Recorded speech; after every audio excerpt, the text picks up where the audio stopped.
भूखे मर जाना, पर इन 4 लोगों पर कभी मदद मत मांगना। एक कौवा की ज्ञानवर्धक बात। जय श्री कृष्णा मित्रों, दर्पण ज्ञान गंगा यूट्यूब चैनल में आपका तहे दिल से स्वागत करता हूं। मित्रों, आज इस वीडियो में जो हम आपको कहानी सुनाने के लिए जा रहे हैं, ये कहानी एक कौवा की है, जिस कहानी में एक कौवा ने ऐसी ज्ञानवर्धक 4 बातें बताई हैं, जो उस कौवा की ये ज्ञानवर्धक बातें आपको वो सीख देके जाएंगी जो आपने कभी सोचा भी नहीं होगा। ये कहानी कहने का मतलब है कि बहुत ही ज्ञानवर्धक एवं प्रेरणादायक है। वो कौन सी 4 बातें हैं जो कौवा ने बताई हैं? क्योंकि मित्रों, किसी ने कमाल की बात कही है कि चाहे भूखे मर जाना, पर इन 4 लोगों पर कभी मदद की भीख मत मांगना। तो मित्रों, वो कौन से 4 लोग हैं जो कौवा ने बताए हैं कि भूखे मर जाना, पर इनसे कभी मदद की भीख मत मांगना? आइए जानते हैं इस कहानी के माध्यम से। बस आपसे निवेदन है कि हमारी कहानी को पूरा सुने और इसी तरीका से वीडियो की समाप्ति होने तक आप हमारे इस चैनल पर बने रहें। और यदि आप हमारे इस चैनल पर नए मेहमान दर्शक बनकर के आए हैं, आपने अभी तक हमारा चैनल सब्सक्राइब नहीं किया है, तो मित्रों हमारे इस चैनल को भी सब्सक्राइब जरूर कर लेना और घंटी वाला बटन भी अवश्य दबा देना, क्योंकि आपका एक सब्सक्राइब करना हमारे लिए बहुत महत्व रखता है। आइए मित्रों, अधिक विलंब न करते हुए अब सीधे कहानी पर पहुंचते हैं। दोस्तों, एक समय की बात है कि किसी जंगल में एक बार तबाही आ गई। तबाही कैसी आ गई कि उस जंगल में बारिश के सीजन में भी, यानी पूरी साल बारिश नहीं हुई, एक बूंद पानी भी नहीं बरसा, सूखा पड़ चुका था। इसलिए जंगल के रहने वाले जानवरों के लिए, पशु पक्षियों के लिए कोई भी खाने की व्यवस्था नहीं रही थी। सब भूखे मर रहे थे। जानवर, पशु पक्षी धीरे धीरे उस जंगल को छोड़ करके दूसरे जंगल की ओर जाने लगे थे, दूसरे राज्य की ओर जाने लगे थे। दोस्तों, उसी जंगल में एक कौवा का जोड़ा रहता था। वो कौवा का जोड़ा एक वृक्ष की डाल पर बैठा हुआ था। कौवा की जो मादा थी कौवी, वो बहुत ही भूखी थी, क्योंकि 3 दिन हो गए थे उन कौवा और कौवी के लिए कुछ खाने को नहीं मिला। कौवी बैठी बैठी डाली पर इधर उधर निहार रही है, कहीं कुछ खाने को मिल जाए। तब तक क्या होता है कि उसी वृक्ष के नीचे एक लोमड़ी एक मांस का टुकड़ा दबा करके आ जाती है। कौवी ने देखा तो उसके मुंह में पानी आ गया और कौवी जो थी लोमड़ी से कहने लगी, लोमड़ी बहन, मैं 3 दिन से भूखी हूं, बहुत बड़ी मेहरबानी होगी, आप जो हैं इसमें से थोड़ा मांस का टुकड़ा हमको भी दे दो, जो हमारी भूख शांत हो जाए, नहीं तो मेरा दम निकल जाएगा। दोस्तों, लोमड़ी ने देखा कौवी की तरफ कि कौवी अपने पति कौवा के साथ में बैठी है। तो लोमड़ी तो चालाक थी, क्योंकि ये तो आप जानते ही हैं कि लोमड़ी चालाक होती है। लोमड़ी ने विचार किया, इस मांस का टुकड़े से तो हमारा पूरी तरह से पेट भी नहीं भरेगा, और ये अच्छा मौका है, इसको अपने पास बुलाते हैं, और जैसे ही ये कौवी पास में आएगी इसको मारेंगे और खा जाएंगे, हमारा पेट भर जाएगा। दोस्तों, फिर लोमड़ी ने कौवी से कहा कि कौवी घबराइए नहीं, तुम नीचे आ जाओ और तुम्हें अपने पास में बैठाल करके बड़े प्यार से तुम्हें इस मांस को टुकड़े को खिलाएगी। दोस्तों, कौवी तैयार हो जाती है और जब जाने को होती है लोमड़ी के पास में, तभी कौवा रोक लेता है। कौवा कहता है, क्या पागल हो गई हो तुम? अरे ये हमारी तुम्हारी दुश्मन है, ये शिकारिन है। अगर तुम नीचे गई, ये मांस के टुकड़ा को छोड़ देगी और तुम्हें ही मार करके खा जाएगी। कौवी कहती है, नहीं महाराज, मैं जाऊंगी जरूर, ये हमारे साथ ऐसा नहीं करेगी। कौवा फिर समझाता है, तुम मेरी बात को समझो, इसके पास ना जाओ, और नहीं तो ये तुम्हें मार के खा जाएगी। कौवी फिर भी कौवा की बात को नहीं समझती है। तो कौवा कहता है कि ऐसे तुम नहीं समझोगे, हम तुम्हें एक दास्तान सुनाते हैं, तब तो तुम समझोगे। ध्यान से मेरी पहले एक बात को सुनो, उसके बाद में जाना। दोस्तों, कौवी भाई बैठ जाती है और लोमड़ी के पास में नहीं जाती है, और कौवा की बातें सुनने लगी। कौवा कहने लगा और समझाने लगा, सुनो कौवी, कुछ समय पहले की बात है, इसी जंगल में एक बरगद का पेड़ था, और इसी बरगद के एक खो में एक तोता और तोती रहते थे, यानी तोता तोती का जोड़ा रहता था। और दूसरी खो में उसी बरगद के एक जो था सर्प रहता था। इधर तोती जो अंडा दिया करती थी, उस अंडों को वह सर्प खा जाया करता था। जब भी तोती भोजन की तलाश में जाती थी और अंडे अकेले रह जाते थे, तो सर्प निकलता था और आराम से अंडों को खा जाया करता था। कभी कभी तो बच्चे भी बन जाते थे, तो वह सर्प बच्चों को भी खा जाया करता था। ये देख करके तोती बहुत परेशान होती थी। तोती के साथ में ऐसा कई बार हुआ। तोती बहुत दुखी हुई और बैठी बैठी वहीं रो रही थी। तोता भी बैठा बैठा रो रहा था। तब तक क्या देखा कि उसी बरगद की एक डाल पर जलकौआ आकर के बैठ जाता है। और जलकौआ ने जैसे ही देखा कि तोती रो रही है तो जलकौआ ने पूछा तोती से कि क्या हुआ तोती, तुम बैठी बैठी रो रही हो।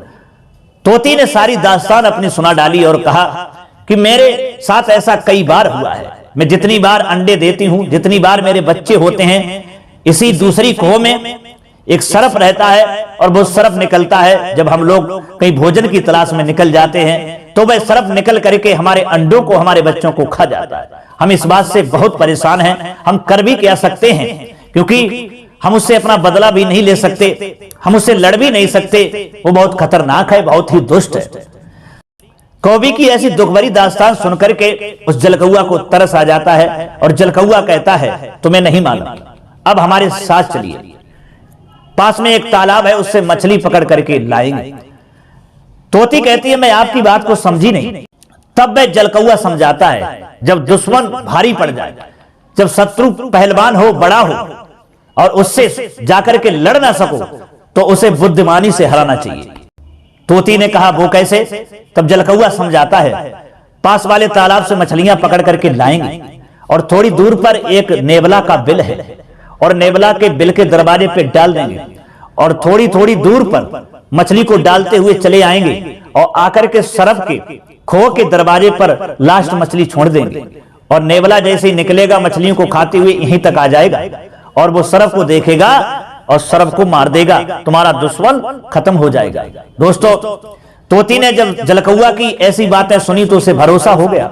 तोता को साथ लेकर के जलकौआ के साथ जाती है और तालाब से मछलियों को पकड़ती है। सबसे पहले मछली नेवला के बिल के दरवाजे पर रखी, उसके बाद में फिर गई, फिर आए और थोड़ी दूर पर एक मछली और रखी। क्रम बाई क्रम रखते हुए वो सरप के खो के दरवाजे पर आ जाते हैं और एक मछली दरवाजे पर रख देते हैं और ऊपर बैठ जाते हैं। अब जलकौआ कहने लगा उस तोती से अब इंतजार करो, थोड़ी देर के लिए प्रतीक्षा करो, अब देखिए कि क्या नजारा होता है।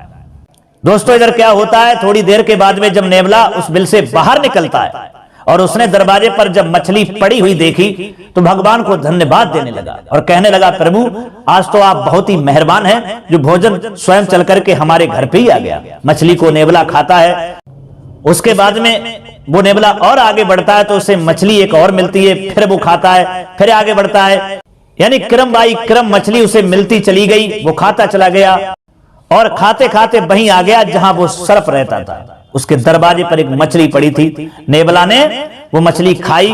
फिर नेवला ने विचार किया इसका कारण क्या है कि मछली क्रम बाई क्रम हमको मिलती रही और हम खाते रहे और यहां तक आ गए। लगता है ये किसी का घर है, पता नहीं किसी ने हमारे साथ तो कोई चाल तो नहीं की, चलो इंतजार करते हैं। दोस्तों, वह नेवला उस सरप के खो के दरवाजे पर बैठ करके इंतजार करने लगता है। सोचता है अगर कोई होगा तो इससे जरूर बाहर थोड़ी देर में निकलेगा।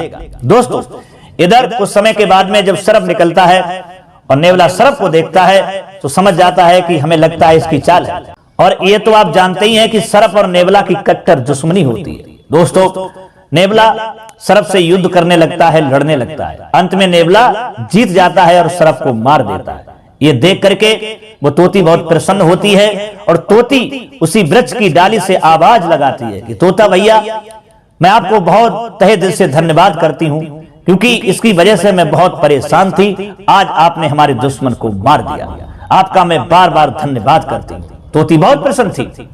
इधर नेवला ने देखा तोती के ऊपर की जोड़ा बैठा हुआ है तो नेवला समझ गया अच्छा इसका मतलब ये जाल तुम्हारा ही बनाया हुआ है। तोती सारी दास्तान सुनाती है।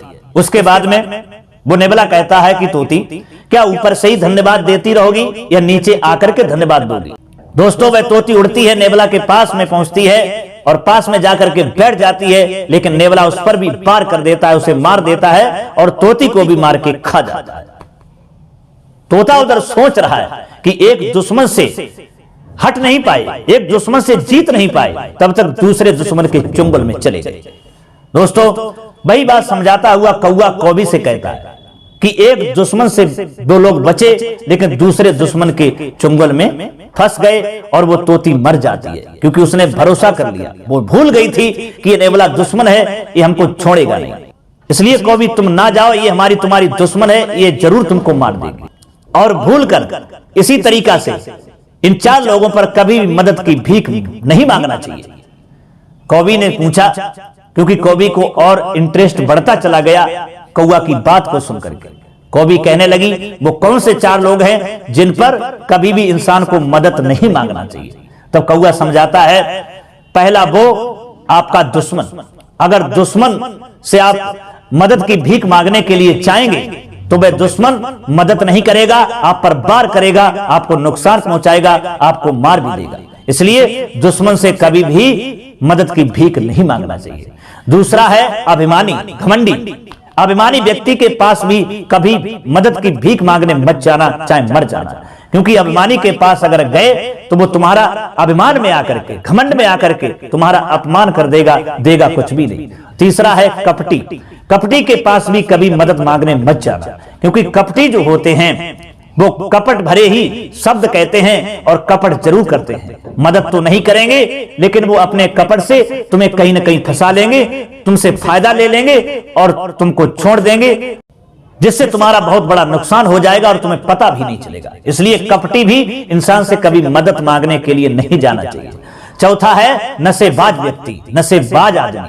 नशेबाज आदमी के पास भी कभी भी मदद की भीख मत मांगना। जैसे अगर आप कहीं जा रहे हैं, रास्ते में खड़े हैं, आपको कोई वाहन नहीं मिल रहा है और कहीं से एक बाइक वाला नशे में आ गया और उसके लिए आपने हाथ दिया, उसने रोक दिया और उसकी बाइक पर बैठ गए, क्योंकि वो तो नशे में है। आप तो जानते हैं कि नशे में व्यक्ति वाहन कैसे चलाएगा, कहीं ना कहीं जाकर के तो ठोक देगा या कहीं गड्ढे में डाल देगा, खुद मरेगा और तुमको भी मार देगा।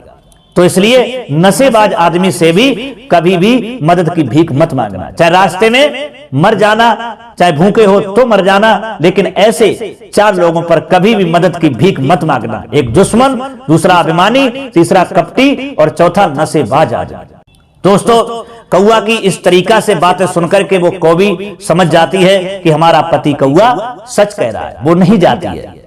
तो दोस्तों, ये कहानी हमको यही सीख देती है कि भूखे मर जाना, लेकिन इन्हीं 4 लोगों पर कभी भी मदद की भीख मांगने मत जाना, क्योंकि इन 4 लोगों पर, कपटी, दुश्मन, अभिमानी, नशेबाज, ऐसे लोगों पर अगर मदद की भीख मांगने के लिए गए तो आपको मिलने वाला कुछ नहीं है, आपका नुकसान हो जाएगा, आपका अपमान हो जाएगा, आपकी जिंदगी भी जा सकती है। तो दोस्तों, कैसी लगी हमारी ये कहानी? अगर ये कहानी आपको अच्छी लगी है, पसंद आई है, तो कमेंट बॉक्स में राय जरूर देना और हो सके तो अपने मित्रों के लिए भी शेयर कर देना। फिर मिलेंगे अगली वीडियो में किसी नई ज्ञान चर्चा के साथ में। तब तक के लिए सब्सक्राइबर बंधुओं एवं दर्शक भाइयों के लिए राधे राधे, जय श्री कृष्णा, ओम नमः शिवाय।